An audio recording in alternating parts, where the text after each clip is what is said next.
Witch's Sister by Phyllis Reynolds Naylor, Chapter 4. The fallen tombstone of Mrs. Elfreda Lewis felt wonderfully cool on the back of Lynn's legs.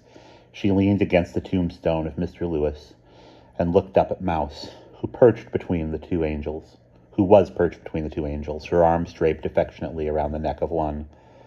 "When I die," said Marjorie dreamily, "I want a big angel sort of bending over my grave with a flower in her hand, and marble tears running down her cheeks."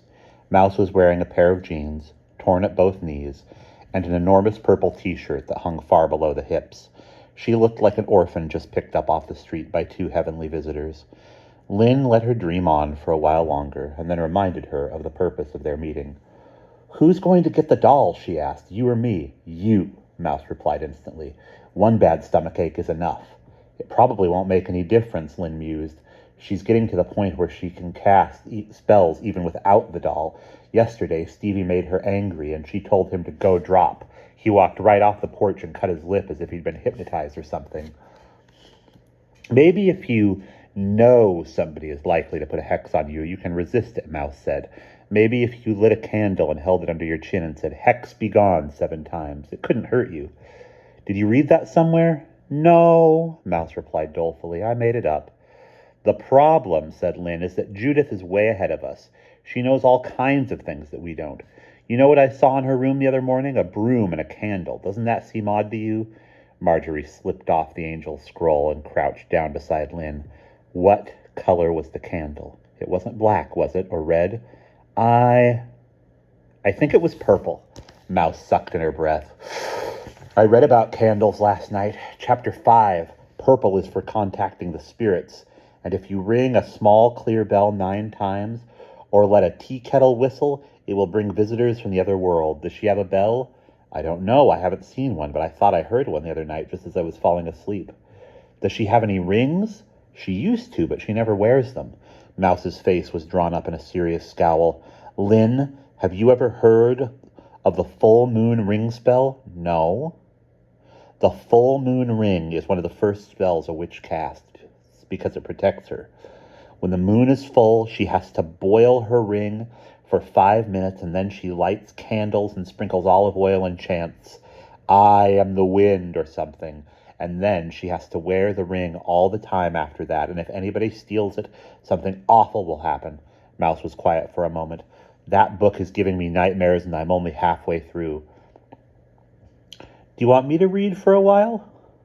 "I can't let anybody have it. Daddy says it's a rare edition, and he even makes me wash my hands before I pick it up. It's awful, you know, what witches can do. The chapter I'm reading now says that if a witch is very skillful, she can murder a victim when he's just the right age for her coven, and then bring him back to life at some time in the future when the hour is right." Lynn turned her head slowly. "What's the right age?" "It said young womanhood or manhood is the best time for becoming an apprentice witch or warlock.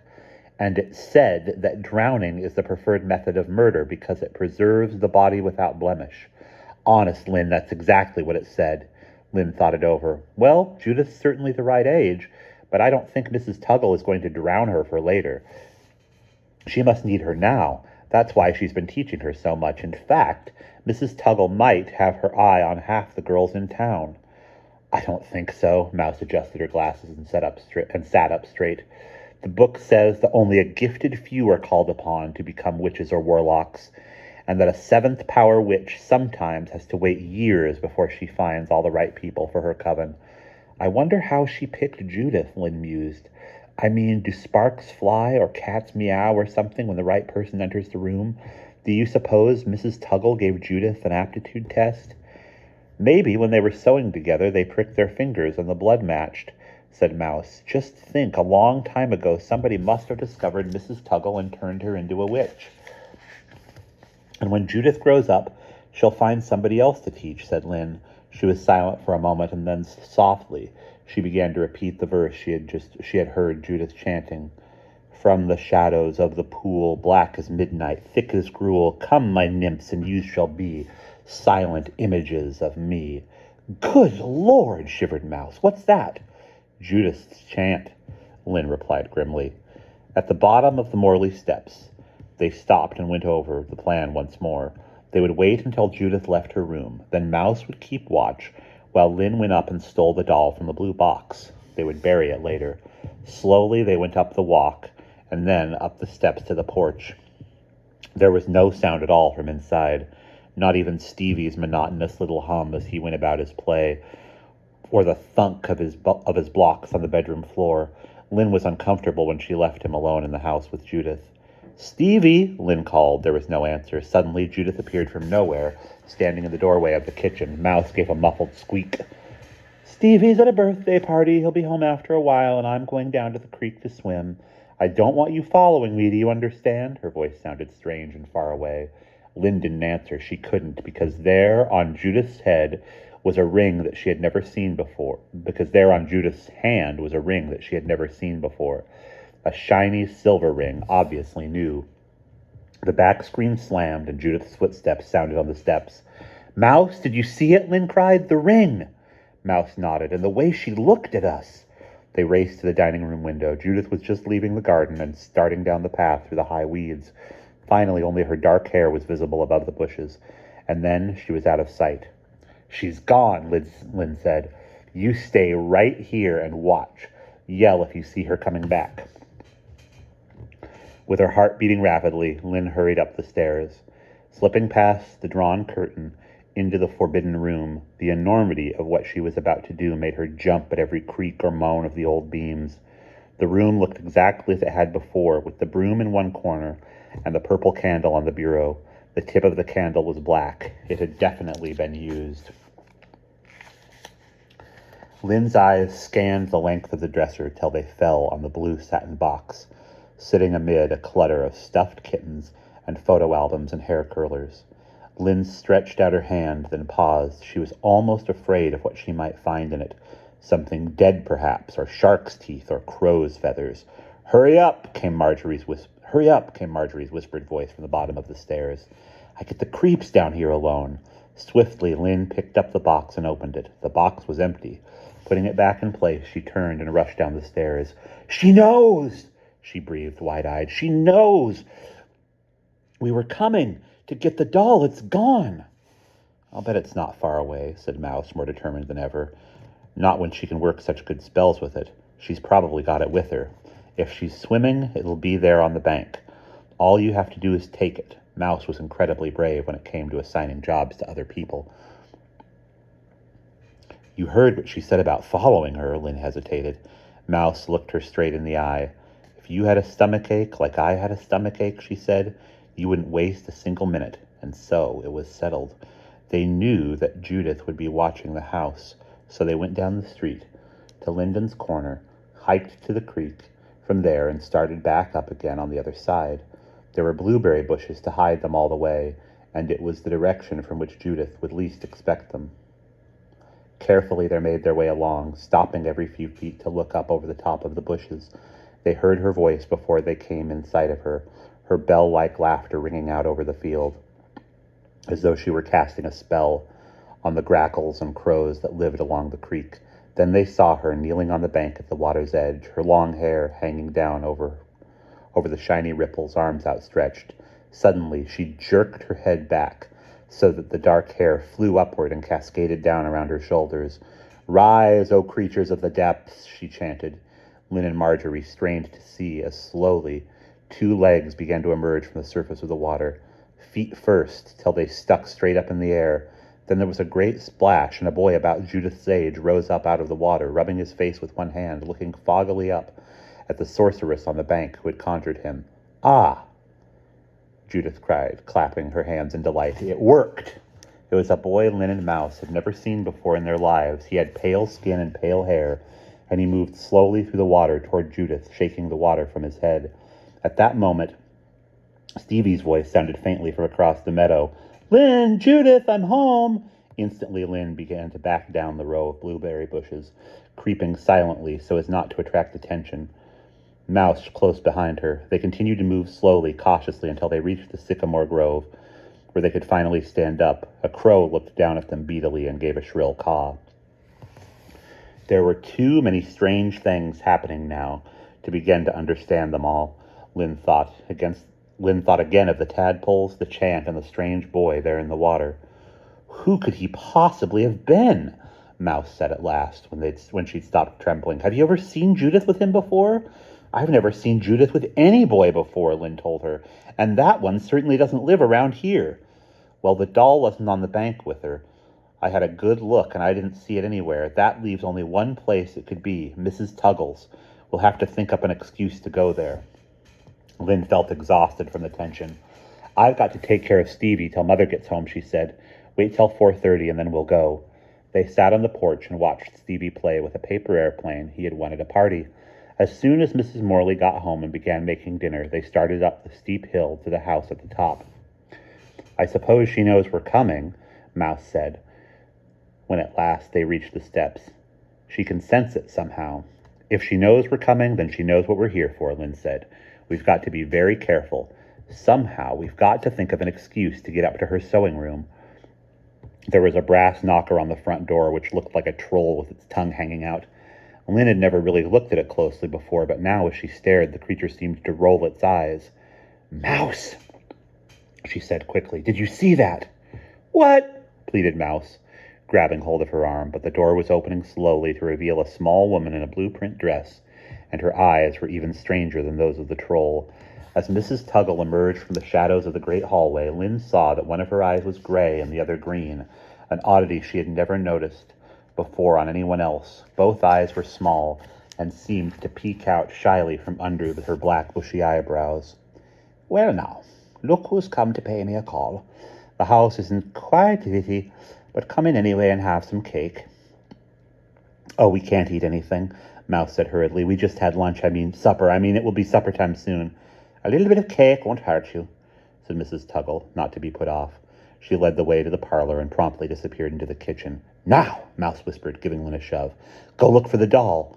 Already? Lynn choked. We just got here. You might not get another chance. Hurry, go on, and for goodness sake, don't eat anything she gives you. Lynn started toward the doorway on the opposite side of the room when suddenly she was confronted by Mrs. Tuggle carrying a plate of cake. I just wanted to look at this photo on the table, Lynn stammered, changing direction.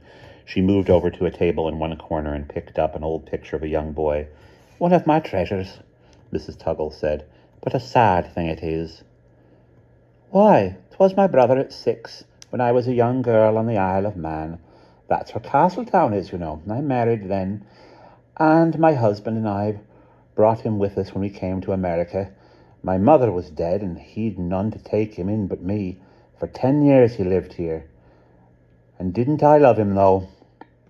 She sat down on the old brown sofa and placed the cake on the table.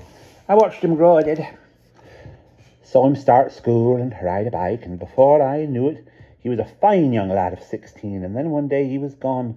Disappeared so sudden it was like the Boggles themselves had carried him off, and nobody saw him for 2 days.